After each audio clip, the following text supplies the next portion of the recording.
Hey YouTube, this is Southern Purple One. I'm going to do a question and answer it on the video today.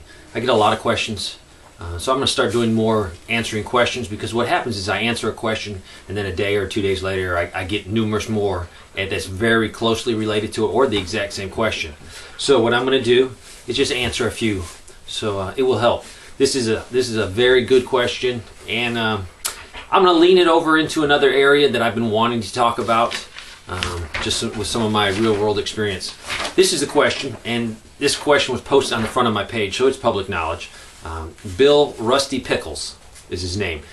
And he writes, economic disaster is a disaster that I live in daily. I work for enough money to pay rent and bills and feed my family, yet I have somehow managed to put together enough supplies to maintain life in the wilderness on the move, if need be. My weapon situation is quite the opposite of yours. Guns are good, but too loud for my plan. An air rifle is my weapon of choice for hunting deadly and quiet. If disaster strikes, my plan has me on the move for remote wilderness living quite primitively. I would hope not to cross onto your property and be perceived as a threat accidentally. My moral fiber would not allow me to steal, yet if I were hunting on your property in a ghillie suit with a very powerful air rifle, how would I be treated and perceived? I live in Ohio and probably would never make it to the Carolinas in a survival situation. But if I did, my intentions would be good. However, perceptions of my actions may not be taken so well. That's a great question. And it could be maybe you're moving through someone else's property trying to get to your bug out location or to a suitable, safe location. And perception.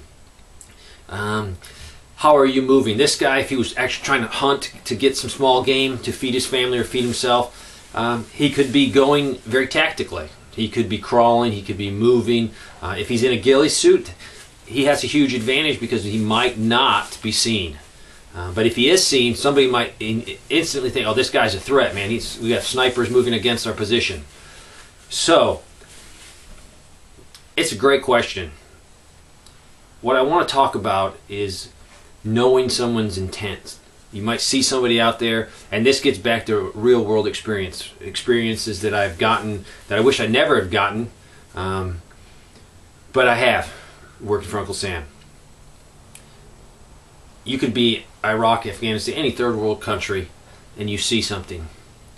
You are in a position of overwatch and you're watching the person do something. You might think he's doing one thing and he's actually doing something else. It happens. Big problem was in Iraq. If you stopped alongside the road and you were an Iraqi and you did something with the ground, that would probably get you killed. Especially at night, they would think you're planning an IED. Maybe we're just changing your tire. A lot of people have been killed because they were changing their tire or just doing something on their vehicle that looked from someone from an observation post that, hey, that guy might be planning an IED. And that is the same situation that would happen in a raw situation. Nobody knows the person's intent. He might be just trying to bug home, scared, tired, trying to find his family, and you see him and think, oh, he's a threat, I'm going to shoot him. There's such a fine line. I've been in that situation. It is a very hard decision to make. I've made the decision of shooting. I've made the decision of not letting them go past. Did I make the right decision? I don't know. You live with that for the rest of your life. So I want you to remember that. You will live with that decision for the rest of your life. Some guys on YouTube, and I've seen their videos, and say, oh, I'm just going to sit back and snipe people when they get in my location. You will have some major problems if you have that attitude, because you will live with that results. Now, if you have no problems with that, you need some professional guidance and counseling, because you will relive that shot over and over and over, and you will really relive that shot if you find out that person was no threat at all. He was just moving through an area trying to get to safety. So you have to be very careful. When those decisions were made, personally, when I made decisions or people made them with me, my family was not in jeopardy. My wife and 2 children were very safe back in the States. So that wasn't even part of my decision making.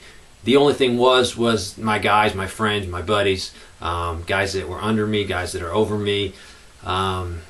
Did I make the right decision to save their lives today or in the future? Did I stop a terrorist? Did I stop someone that was going to threaten U.S. personnel? It's a hard question. You will live with these decisions forever. If you don't think so, you've never had to experience them. Especially if you were wrong. I've seen guys wrong. I've been there when guys have made bad decisions.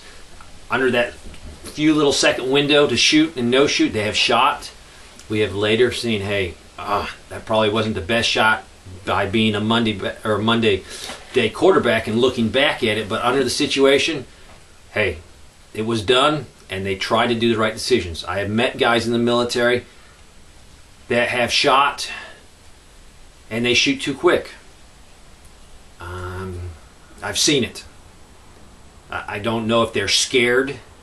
I don't know if they are just at the point where human life is not worth anything. But I have two of these individuals I personally know are having huge psychological problems. I think their actions, while deployed numerous times, I think that's catching up to them. I think it will eat at them, and it will eat at you. I don't want you to be at the point where in a raw situation where your family's at stake, not to shoot. That is just as bad as shooting.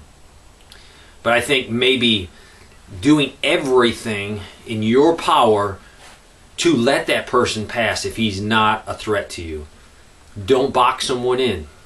If you have a high avenue of approach or a natural drift line near your retreat, don't block it off. Because what you're going to do if you block that off and everyone's naturally drifting because the terrain is following those features to pass through, if you block it off, you're going to create a problem right here where you're going to have to deal with them. If you can make it so they can divert away from you, you'll be much better off than having a confrontation. No one wins in a confrontation. I don't care who you are. If you're the guy that has to pull the trigger, if you're the guy that has the sights on his chest, both of those parties will suffer. One will get killed or injured. The other person has to deal with the psychological effects of shooting another human being. Yes, you can probably deal with those if you knew that was an immediate threat to my family. Most of us are very capable of protecting ourselves and our family. We have no problem. There is a fine line, that gray line, it's out there. If you've ever been in combat, if you've ever been overseas, you will know there's that fine line, when to shoot, when not to shoot. It's not always cut and dry.